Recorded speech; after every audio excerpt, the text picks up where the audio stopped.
వెంటనే బయలుదేరి అక్కడికి వెళ్ళటానికి ప్రయత్నం చేస్తున్నాడు. స్తోత్రం చెప్పండి, హల్లెలూయా. ఇది మొట్టమొదట మనం నయమానులో నేర్చుకోవలసినటువంటి మొట్టమొదటి సంగతి. ఆ చిన్నది చెప్పగానే త్రోసివేయలా, నెట్టివేయలా, చిన్నపిల్ల చెప్పింది ఏం జరిగిందిలే తీసేయి అని అనలా. వెంటనే రాజు దగ్గరికి వెళ్తున్నాడు. చూడండి ఆ మాట 4వ వచనం చదువుదాం. నయమాను రాజు నొద్దకు పోయి ఇశ్రాయేలు దేశపు చిన్నది చెప్పిన మాటలను అతనికి తెలియజేయగా, సిరియా రాజు నేను ఇశ్రాయేలు రాజునకు దూత చేత పత్రిక పంపించదనని ఆజ్ఞ ఇచ్చెను. స్తోత్రం చెప్పండి, హల్లెలూయా. వెంటనే రాజు దగ్గరికి వెళ్తున్నాడు. అంటే ఆ మాటకి వెంటనే ఏ విధంగా లోబడ్డాడు చూడండి. ఆ చిన్నది చెప్పినటువంటి మాటకి లోబడ్డాడు. అంటే విశ్వాసం తెచ్చుకున్నాడు, నమ్మకం తెచ్చుకున్నాడు. అది చదువుతున్న మొట్టమొదట మీకు. ఆ మాట వినగానే ఏమో దేవుడు జరిగిస్తాడేమో, చిన్నది చెప్పింది, ఆయన చేత ఎన్నో గొప్ప కార్యాలు దేవుడు జరిగించాడట, కాబట్టి విన్నాడు, కాబట్టి నేను వెళ్తా, దేవుడు నా జీవితంలో కూడా గొప్ప కార్యం జరిగిస్తాడేమో. ఆ మాట, ఆ చిన్నది చెప్పినటువంటి మాటకు ఆయన చూపించినటువంటి విశ్వాసం, నమ్మకం, లోబడటం నయమాను జీవితంలో కార్యం జరిగించిందండి. స్తోత్రం చెప్పండి, హల్లెలూయా. ఆ ప్రాంతంలో చాలామంది కుష్ఠరోగులు ఉన్నారు.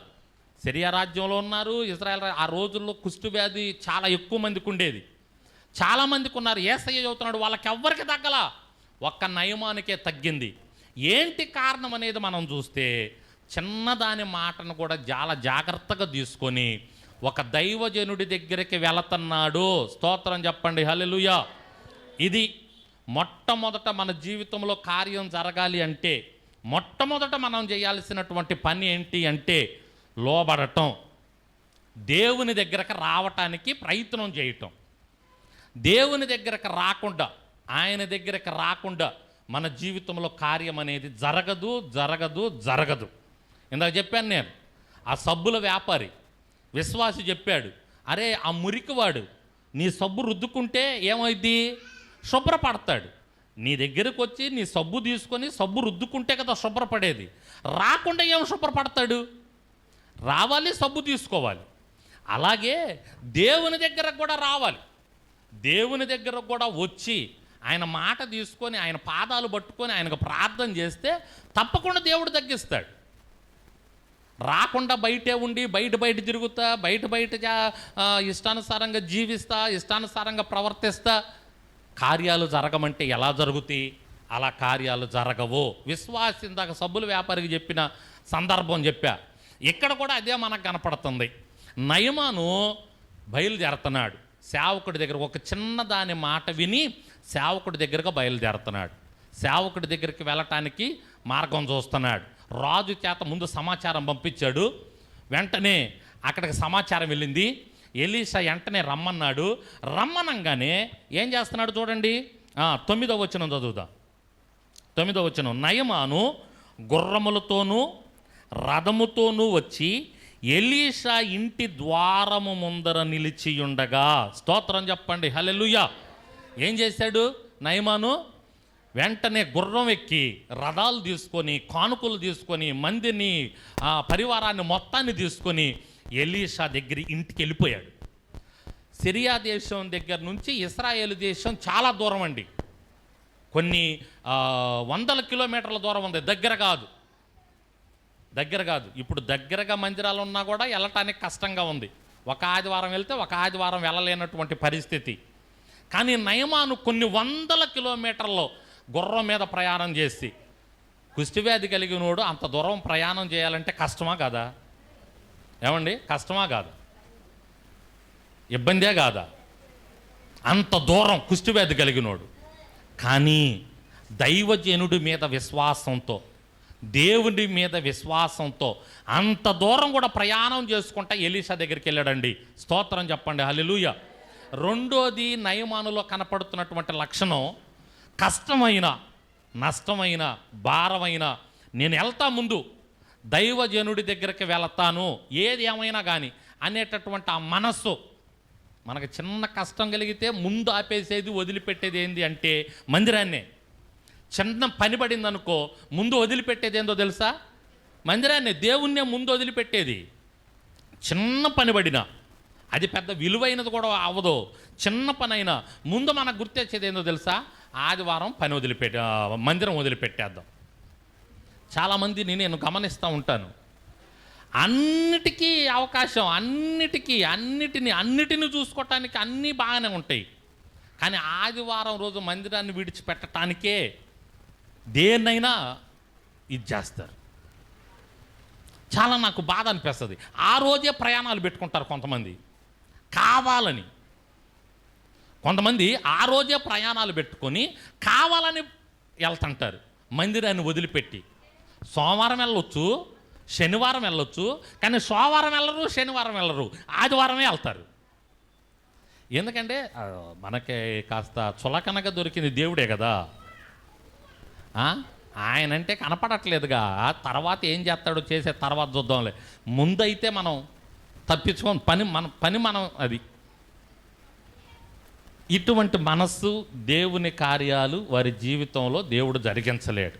నయమాను ఒక్కడే ఆ కుష్ఠవ్యాధి నుంచి స్వస్థత పొందుకోవటానికి గల కారణం కష్టమైన, నష్టమైన, బాధ అయినా, బరువైనా మందిరానికి వెళ్ళాలి. స్తోత్రం చెప్పండి, హల్లెలూయా. ఇప్పుడు కూడా పిలుస్తున్నారు నన్నాడ, ఎవరు వచ్చారంట రమ్మని. ఆదివారం రోజే ఎక్కువ పనులు పడుతున్నాయి నాకు. స్తోత్రం చెప్పండి, హల్లెలూయా. నిజంగా అండి, ఆశ్రమం పనులు ఆదివారం రోజు ఎక్కువ పడుతున్నాయి. ఆదివారం రోజు ఎక్కువ మంది దాతలు వస్తున్నారు, ఆదివారం రోజే పెడతామంటున్నారు. 11 గంటలకి మీరు రావాలండి, 11 గంటలకి మీరు ఆశ్రమంలో ఉండాలంటున్నారు. 11 గంటలప్పుడు నేనేం చేస్తాంటాను? ఆదివారం 11:30 రావాలంటారు, 12 మీరు ఉండాలండి అంటారు. సార్ నేను ఇదండి పరిస్థితి, మందిరంలో ఉండాలి, మందిరం నేను పాష్ గారినండి, వాక్యం చెబుతుంటాను, ఆ సమయంలో మా వాళ్ళు ఉంటారంటే, వాళ్ళు కాదండి మీరే ఉండాలంటున్నారు కొంతమంది. అసలు చూడండి సైతాన్ని, నాకు నవ్వు వస్తుంటుంది. మీరు అన్నాలు పెట్టకపోయినా పర్వాలేదు, నేను మాత్రం మందిరంలో ఉంటాను అంతే అని చెబుతున్నా. స్తోత్రం చెప్పండి, హల్లెలూయా. ఇంకొక మాట కూడా చెబుతున్నా, ఆదివారం 1 గంట దాకా ముసలోళ్ళకి అన్నాలు పెట్టమని చెబుతున్నా. స్తోత్రం చెప్పండి, హల్లెలూయా. మీరు రండి, రాకపోండి, మీరు పెట్టండి, పెట్టకపోండి, దానికి సంబంధించిన వాళ్ళే దేవుడు పంపిస్తాడు. 1 గంటకు వచ్చే వాళ్ళే వస్తారు, ఆ రోజే పెడతారు. 1 గంట అంతే. ఆదివారం రోజు పరిస్థితి అదండి, మందిరం ఉంటుంది 10 గంటల నుంచి 1 గంట వరకు మందిరం ఉంటుంది. 1 గంట తర్వాతే అన్నాలు పెడతాం, అప్పుడే రండి. అప్పటి వరకు నేను కూడా బయటకు రావటానికి కుదరదని కరాఖండిగా చెబుతున్నా. ఎందుకంటే నా దేవుని కోసం. స్తోత్రం చెప్పండి, హల్లెలూయా. నేను ఇక్కడ నిలబడ్డానంటే దేవుడు కదా కారణం. నేను ఈ స్థితిలో ఉన్నానంటే నా దేవుడు. నేను అసలు బ్రతుకున్నానంటే నా దేవుడు. నేను ఈ ఆరోగ్యంతో ఈ విధంగా సంతోషంగా, ఆనందంగా, క్షేమంగా ఉన్నానంటే నా దేవుడు. నా దేవుడు లేకపోతే ఎప్పుడో అయిపోయావని. నేను ఎన్నో సందర్భాల్లో నా దగ్గర దాకా వచ్చినాయి మరణకరమైనటువంటి పరిస్థితులు, నేను హైదరాబాదులో ఉన్నప్పుడు. అటువంటి ఎన్నో పరిస్థితుల్లో నుంచి నన్ను తప్పించాడు నా దేవుడు. ఆయన కోసం ఉండకపోతే నేను ఇంకా బ్రతకగలనా? స్తోత్రం చెప్పండి, హల్లెలూయా. కాబట్టి ఆదివారం ఎట్టి పరిస్థితుల్లో నేను బయటకు రాలేను. కార్యం చేయట్లేదండి నా దేవుడు నా జీవితంలో అంటే ఏం చేస్తాడు? ఆ తెగింపేది, ఆ విశ్వాసమేది, ఆ తీర్మానాలు అయ్యి మన జీవితంలో అవి ఉంటే దేవుడు తప్పకుండా కార్యం చేస్తాడండి. స్తోత్రం చెప్పండి, హల్లెలూయా. నా జీవితంలో చేసిన దేవుడు మీ జీవితంలో చేయడా? నయమాను జీవితంలో కొన్ని 100 సంవత్సరాల క్రితం చేసిన దేవుడు ఇప్పుడు చేయడా? ఆయన నిన్న, నేడు, నిరంతరం ఏకరీతిగా ఉన్నాడు. స్తోత్రం చెప్పండి గట్టిగా, హల్లెలూయా. ఆ తీర్మానం, నయమాను ఆ తీర్మానం తీసుకున్నాడు. ఇప్పుడు సైన్యాధిపతి అంటే ఎన్ని పనులు ఉంటాయి తెలుసా? నీకు నాకు ఏముంటాయి పనులు? నేను ఇంకా ఈ 4 పనులని ఆపుకుంటున్నా దేవుని కోసం. సైన్యాధిపతి అంటే ఎన్ని పనులు ఉంటాయి చెప్పండి ఆయనకి? ఒక సైన్యం ఆయన కింద ఉంటుంది. ఏ సమయంలో పరాయి దేశం వాళ్ళు వస్తారో తెలియదు, మీద పడతారో తెలియదు, ఉండాలి అక్కడ. కానీ నా దేవుని దగ్గరికి వెళ్ళాలి. చిన్నది చెప్పింది, విశ్వాసంతో నేను వెళ్తా. రాజుకు చెప్పాడు, సైన్యానికి చెప్పాడు, అయ్యా జాగ్రత్తగా ఉండండి, నేను వెళ్ళేదే, కొన్ని రోజులు పట్టుద్ది, తప్పదో, నేను వెళ్ళాల్సిందే. వెళ్ళాడు. అందుకనే నయమాను జీవితంలో దేవుడు కార్యం జరిగించాడు. స్తోత్రం చెప్పండి, హల్లెలూయా. ఆ తెగింపు, దేవుని కోసం ఎవరైతే అటువంటి తెగింపు, త్యాగం, ఆ తీర్మానాలు కలిగి ఉంటారో వాళ్ళని చూస్తే దేవుడు చాలా సంతోషిస్తాడండి, చాలా ఆనందపడతాడు. నా బిడ్డ నా కోసం ఒక పని త్యాగం చేశాడు, నా కోసం ఒక ఒక ముఖ్యమైనటువంటి పనిని, ఒక ముఖ్యమైనటువంటి వస్తువు, లేకపోతే ఒక ముఖ్యమైనటువంటిది, ఇష్టమైనది ఏదో అది త్యాగం చేశాడు నా కోసం. ఎంత సంతోషపడతాడో ఆకాశమందు ఉన్నటువంటి దేవుడు అటువంటి త్యాగం చేస్తే నిన్ను నన్ను చూసి. స్తోత్రం చెప్పండి, హల్లెలూయా. అందుకనే ఏదైనా త్యాగం చేస్తాం నా దేవుని కోసం, ఏదైనా వదులుకుంటాం నా దేవుని కోసం. ఎందుకంటే ఆయన నడిపిస్తే, ఆయన పట్టుకుంటే ఈ లోకంలో ఏదున్నా ఎవరున్నా ఏమి లేకపోయినా ఆయన సర్వశక్తిమంతుడు, సర్వసృష్టికర్త కదండి. కాబట్టి ఆయన పట్టుకుంటే చాలనే ఉద్దేశంతో ముందుకు సాగుతున్నాం. స్తోత్రం చెప్పండి, హల్లెలూయా. ఇక్కడ నయమాన్ చూస్తే ఆ తీర్మానం, ఎంత పని ఉన్నా సరే వదిలిపెట్టుకున్నాడు, పని బయలుదేరాడు. కొన్ని వందల కిలోమీటర్ల ప్రయాణం చేసి ఎలీషా ఇంటి ముందు ఆగాడు. బయటకు ఒక వ్యక్తి వస్తే చెప్పాడయ్యా, నేను ఇట్లా పలానా నయమాన్ని మీ అయ్యగారికి ఆల్రెడీ చెప్పాము, రాసి పంపించాము, ఈ సమయంలో రమ్మన్నాడు, వచ్చాము, ఇదిగో నాకు కుష్ఠవ్యాధి ఉంది, రమ్మను ప్రార్థన చేయమని వచ్చని చెప్పి బయట ఉండి లోపలికి వర్తమానం పంపాడు. ఈ దూత లోపలికి వెళ్ళాడు, అయ్యా పలానా నయమానంట కుష్ఠవ్యాధితో వచ్చాడంట, అయ్యా మీకోసం ప్రార్థన చేయించుకోవటానికి. ఆయన బయటకు రాకుండా దైవజనుడికి దేవుడు ఏం చెప్పాడంటే, వెళ్ళి యోర్దాను నదిలో 7 సార్లు మునగమని చెప్పాడు. ఎన్నిసార్లు? 7 సార్లు మునగమని చెప్పమని చెప్పాడు. ఆ దూత బయటకు వచ్చి, అయ్యా నయమాన్ గారు మా దైవజనుడికి దేవుడు ఏం చెప్పాడంటే, నువ్వు వెళ్ళి యోర్దానులో 7 సార్లు మునగమన్నాడు, 7 సార్లు మునిగితే తగ్గిపోద్దంటే వెళ్ళమన్నాడు. నయమానికి కోపం వచ్చింది. చూడండి, దాదాపు ఆ పదవిలో ఉంటాడు కదా, కట్ట బలం ఉంది, బలగం ఉంది, ఎంత తగ్గించుకుందాం అనుకున్నా కూడా కొన్ని సందర్భాల్లో ఈ బలము, బలగము, ఈ పదవిని పెట్టి కొంచెం అతిశయం అనేది వస్తుంటుంది. నయమాను కూడా ఆ సమయంలో అతిశయం వచ్చింది. వచ్చి ఏమంటున్నాడంటే, నదిలో మునగాల, నదిలో మునగటానికి వచ్చానా? మా దేశంలో నదులు లేవా? మా సిరియా దేశంలో నదులు లేవా మునగటానికి? మా సిరియా దేశంలో కూడా చాలా నదులు ఉన్నాయి, నేను అక్కడ మునగలేక ఎక్కడికి వచ్చింది, మర్యాదకు వచ్చి బయటకు వచ్చి ప్రార్థన చేయమని చెప్పాయా? లేదయ్యా, దైవజనుడు రాడు, నువ్వు వెళ్ళి మునిగితే స్వస్థత, లేకపోతే తిరిగి వెళ్ళిపో అన్నాడు. నయమానికి కోపం వచ్చింది. ఆయన ఆ యోర్దాను నది దగ్గరికి వెళ్ళాడే కానీ మనసులో ఒక రకమైనటువంటి, ఏంటబ్బా నేను ఒకటి అనుకుంటే ఒకటి జరిగింది. మనం కూడా అప్పుడప్పుడు ఏయో అనుకుంటుంటాం, అలా జరిగితే బాగుండు, ఇలా జరిగితే బాగుండు, దేవుడు అది చేస్తే బాగుండు, ఇది చేస్తే బాగుండు అని. నువ్వు నేను అనుకునే కాదు, దేవుడు జరిగించేది మనకు ఉత్తమం, దేవుడు జరిగించేది మనకు మేలు. దేవుడు ఎలా నడిపిస్తాడో అలా ముందుకు సాగటం మనకెంతో మేలు. మనం ఎన్నెన్నో అనుకుంటాం, అనుకున్నవన్నీ జరగాలని చెప్పి మనము గట్టిగా అదే పంతం మీద ఉండకూడదు. ఒకవేళ దేవుడు జరిగించిన అది మనకు మేలుకరంగా ఉండదు. కాబట్టి దేవుడు, అయ్యా నీ చిత్తం, అది ప్రార్థన చేయాల్సింది మనం. నీకిష్టమైతే, నీ చిత్తమైతే జరిగించయ్యా అనాల. ఇక్కడ నయమానికి కొంచెం అతిశయం ఉంది కదా వెనక, అందుకని కొంచెం అతిశయపడి ఆ నది దగ్గరికి వెళ్ళి నుంచున్నాడు. ఏందబ్బా ఈ నదిలో మునగమంటాడేంది, మా సిరియా దేశంలో నదులు లేవా? ఆలోచన చేస్తుంటే ఒక దాసుడు వచ్చి చెబుతున్నాడు. చూడండి ఆ మాట, అక్కడేమో చిన్నది చెప్పింది, ఒక చిన్నదాని మాట విని ఎలీషా దాకా వచ్చాడు. ఇక్కడ ఎవరు చెబుతున్నారో చూడండి. అలా ఆలోచన చేస్తూ ఉండగా 13వ వచనం చదువుతాం. 13వ వచనం, అయితే అతని దాసులలో ఒకడు వచ్చి, నాయనా ఆ ప్రవక్త ఏదైనా ఒక గొప్ప కార్యం చేయమని నియమించిన ఎడల నువ్వు చేయకుందువా? అయితే స్నానము చేసి శుద్ధుడు కమ్మను మాట దానికంటే మేలు కదా అని చెప్పినప్పుడు అతడు పోయి దైవజనుడు చెప్పినట్లు యోర్దాను నదిలో 7 మారులు మునగగా అతని దేహము పసిపిల్ల దేహము వలె అయి అతడు శుద్ధుడాయను. స్తోత్రం చెప్పండి, హల్లెలూయా. అక్కడ చిన్నదాని మాటిని ఇక్కడ దాకొచ్చాడు. దేవుడు మెచ్చుకున్నాడు ఆ మనస్సు. రైట్, నయమాను లైన్లోకి వచ్చాడు, చిన్నదాని మాటిని వచ్చాడు.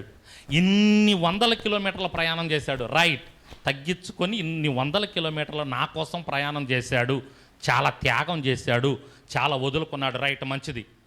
ఈడకొచ్చిన తర్వాత మరలా అతనిలో ఉన్నటువంటి ఈ శరీరం కొంచెం అతిశయపడితే మరలా దాసుడు వచ్చి చెబుతున్నాడు, అయ్యయ్యా యజమానుడు ఏదో చెప్పాడు, మునగమనేగా చెప్పింది, నిన్ను ఇంకేదో పెద్ద పెద్ద కార్యం చేయమంటే అది చేయవా, కేవలం మునగమనేగా చెప్పింది.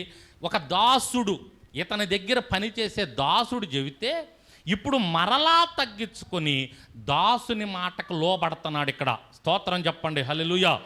ఒక దాసుని మాటకు లోబడి యోర్దాను నదిలోకి వెళ్ళి 7 సార్లు మునిగాడు. ఒకసారి ఆ వీడియో కూడా ఏమన్నా చూపించగలరయ్యా? ఆ వీడియో కూడా ఒకసారి చూద్దాం, చూడండి, మనకి అర్థం అవటానికి, మీకు ఇంకా బాగా అర్థం అవటానికి ఆ వీడియో కూడా ఒకసారి చూపిస్తారు. చూడండి ఎలా ఆ యొక్క నయమాను ఆ యొక్క యోర్దాను నదిలో మునుగుతున్నాడో ఒకసారి ఆ వీడియో చూద్దాం. రైట్, అదిగో నయమాన్ అంటున్నాడు, యోర్దాను నదిలో మునిగితే నాకు స్వస్థ వస్తుందా? నా దగ్గరకు వచ్చి ఏదో ప్రార్థన చేస్తాడు ఏదో అనుకుంటున్నాను నేను.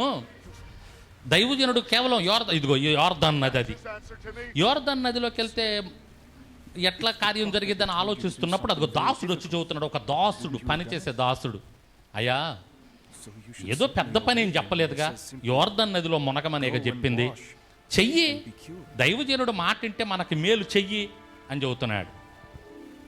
వెంటనే ఆ దాసుడికి వెళ్ళి చూసి యోర్దాను నది దగ్గరికి వెళ్ళాడు.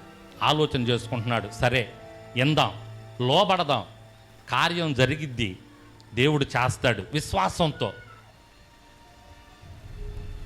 అదిగో చేతి నిండా కుష్టిని చూస్తున్నాడు. ఇంటి దగ్గర భార్య అతను గుర్తొస్తా ఉందన్నమాట. నయమాను భార్య, నా భార్య ఎల్లమంది వచ్చాను, మరలా ఈ విధంగా వెళితే బాగుండదు నా భార్య దగ్గరికి, దేవుడు కార్యం చేస్తాడేమో చూద్దామని దాసుని మాటకు లోబడి తన కిరీటాన్ని, వస్త్రాన్ని తీసి పక్కన పెట్టి యోర్దాను నదిలోనికి వచ్చాడు. చూడండి, నీళ్ళల్లోకి వెళ్ళాడు. ఆ చిన్నది కూడా అక్కడే ఉంది, విశ్వాసంతో ఉంది చిన్నది, దేవుడు కార్యం చేస్తాడని. నీళ్ళల్లోకి వెళ్ళాడు. ఎన్నిసార్లు మునగమన్నాడు? 7 మార్లు మునగమన్నాడు. రైట్, ఇప్పుడు చూడండి, ఒకసారి మునుగుతున్నాడు, ఒకసారి మునిగి లేచాడు, తగ్గల. అసలే అతిశయం కొంచెం నయమానికి. తిరగబడి వెళ్ళిపోతే ఎట్టుండేదో, తగ్గలేదు అని. కానీ ఎల్లలా. రెండోసారి కూడా మునిగాడు, లేచాడు, తగ్గల. అయినా కూడా తమాయించుకున్నాడు.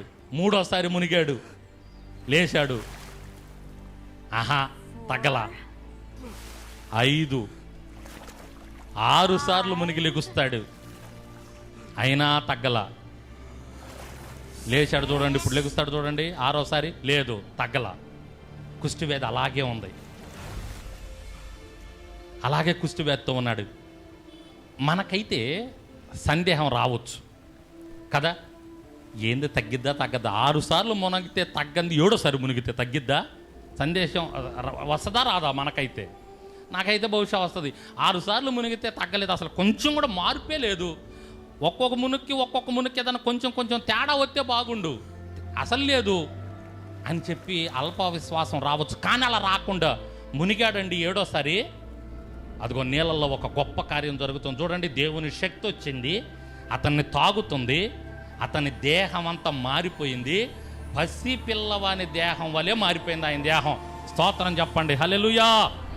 7వసారి మునిగినప్పుడు చిన్నది చూస్తున్నారు, అక్కడ దాసులు చూస్తున్నారు, లేచాడు పైకి. చూడండి, మొత్తం కుష్టివ్యాధి అంతా పోయింది. గట్టిగా చప్పట్లు కొట్టి దేవుని నామాన్ని మహింపరు. ఎంత గొప్ప కార్యం జరిగిందో చూడండి, హల్లెలూయా. 7 సార్లు మునిగాడు, 7వసారి దేవుడు అద్భుతం చేశాడు. ఒక్కసారి మునిగినప్పుడు తగ్గనప్పుడు వెళ్ళిపోయి ఉంటే తగ్గి ఉండేదా? చెప్పండి. నయమాను యొక్క లక్షణం చెబుతున్నా నేను, లోబడే లక్షణం. దేది ఏమైనా నా దేవుని కోసం దేన్నైనా త్యాగం చేస్తాను కానీ నా దేవుణ్ణి వదిలిపెట్టను అనేటటువంటి లక్షణం. తగ్గేంత వరకు నేను నా దేవుని దగ్గర ఉంటాను, నా దేవుని పాదాలు పట్టుకుంటాను అనేటటువంటి లక్షణం. అర్థమవుతుందండి? ఒక్కసారి మునిగినా ఏమి స్వస్థత రాల, 2వసారి మునిగినా రాల, 3వసారి మునిగినా రాల, 4వసారి మునిగినా రాల, 5వసారి మునిగాడు, 6వసారి మునిగాడు, ఇంచింతు మార్పు కూడా లేదు శరీరంలో. ఎలా ఉంటుందండి? మీకు ఎలా ఉంటుంది చెప్పండి? ఒక వారం వస్తారు, రెండో వారం వస్తారు, మూడో వారం వస్తారు, నాలుగో వారం వస్తారు, చూస్తారు 5-6 వారాలు. చూద్దాం లెట్ట 5-6 వారాలు అన్నట్టుగా 5-6 వారాలు వచ్చినా కూడా ఏ మార్పు లేదనుకోండి, సహజంగా చేసే పని ఏంటంటే భూమి మీద ఉన్న మానవుడు దేవుణ్ణి విడిచిపెడతాడు. 100కి నేను చూసిన వాళ్ళలో 75% అట్ట వదిలిపెట్టి వెళ్ళిన వాళ్ళే. ఒక వారం, 2 వారం, 4-5 వారాలు చూసి 75% ఏం చేశాడు దేవుడికి, ఇన్ని వారాలు వచ్చినోడిని ఇంకా ఆ తర్వాత చేస్తాడా, అసలు ఆ దేవుడు అనేవాడు ఉంటే కదా చేయటానికి. మా సిరియా దేశంలో నదులే బెటర్, ఆ దేవతలే బెటరు, ఆ దేవుళ్ళే బెటరు. ఏం చేశాడు దేవుడు? మన దేవుడు ఎట్టంటి వాడంటే 2 వారాల క్రితం చెప్పా, భవిష్యత్తు తెలిసిన దేవుడు, నీ హృదయం తెలిసిన దేవుడు, భవిష్యత్తులో నువ్వు ఏ విధంగా దేవునిలో నడుచుకుంటావో కూడా తెలిసిన దేవుడు ఆయన, నువ్వెంత గట్టిగా ఉంటావో తెలిసిన దేవుడు ఆయన, నీ గట్టితనాన్ని బట్టి, నీ నిలకడను బట్టి నీ జీవితంలో కార్యం చేస్తాడు ఆయన. స్తోత్రం చెప్పండి, హల్లెలూయా. 1 వారం కాదు, 2 వారాలు కాదు, 1 మునుగుడు కాదు, 2 మునుగుడు కాదు, చచ్చిన దాకా మునుగుతానే ఉంటా. నా దేవుడు కార్యం చేసిన దాకా నేను మునుగుతానే ఉంటా. నేను మాత్రం మునగటం మాత్రం ఆపను, నా దేవుని వదిలిపెట్టను, నా దేవుని పాదాలు విడిచిపెట్టను. ఆయన చేస్తాడు తప్పకుండా కార్యం. అదండి ఆ విశ్వాసం. నయమానులో పరిపూర్ణంగా తగ్గే వరకు మునిగాడు, 7వసారి కూడా మునిగాడు, లేచాడు. ఏమైపోయిందో దేహం పసి పిల్లవాని దేహం వలె. ఆ మాట ఎంత బాగుంటుందో చూడండి, అక్కడ దేవుడు ఎంత గొప్ప కార్యమో చూడండి. 7 మార్లు మునగగా అతని దేహము పసిపిల్ల దేహము వలె అతడు శుద్ధుడాయన. స్తోత్రం చెప్పండి, హల్లెలూయా.